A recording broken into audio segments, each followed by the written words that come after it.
Hello అండి.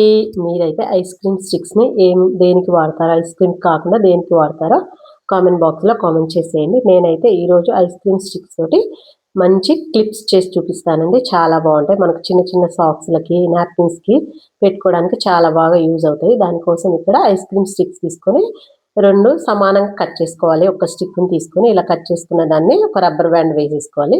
Rubber band మరీ టైట్‌గా వేసుకోవద్దండి. అలాగని మరీ లూజ్‌గా ఉండొద్దు. మీడియంగా కొంచెం టైట్‌గా ఉండేలాగా వేసేసుకోవాలి. ఇలా వేసుకున్న తర్వాత పక్కన పెట్టేసుకొని, ఇప్పుడు మరో ఐస్ క్రీమ్ స్టిక్ తీసుకొని చిన్న సైజు ఇలాగా చూపిస్తున్న చూడగా వీడియోలో ఆ సైజు ఇవి కట్ చేసుకోండి. చిన్నగా ఇలా కట్ చేసుకొని, మనం రబ్బర్ బ్యాండ్ వేసుకున్నాం గదా! వాటి మధ్యలో ఇలా పెట్టేసుకొని కిందకి అనుకోని మన క్లిప్‌కైతే ఎలా యూజ్ అవుద్దో అలా దగ్గరికి అనుకొని టైట్ చేసేసుకుంటే మనకు క్లిప్ అనేది రెడీ అయిపోద్ది. చూడండి చాలా బావుంది.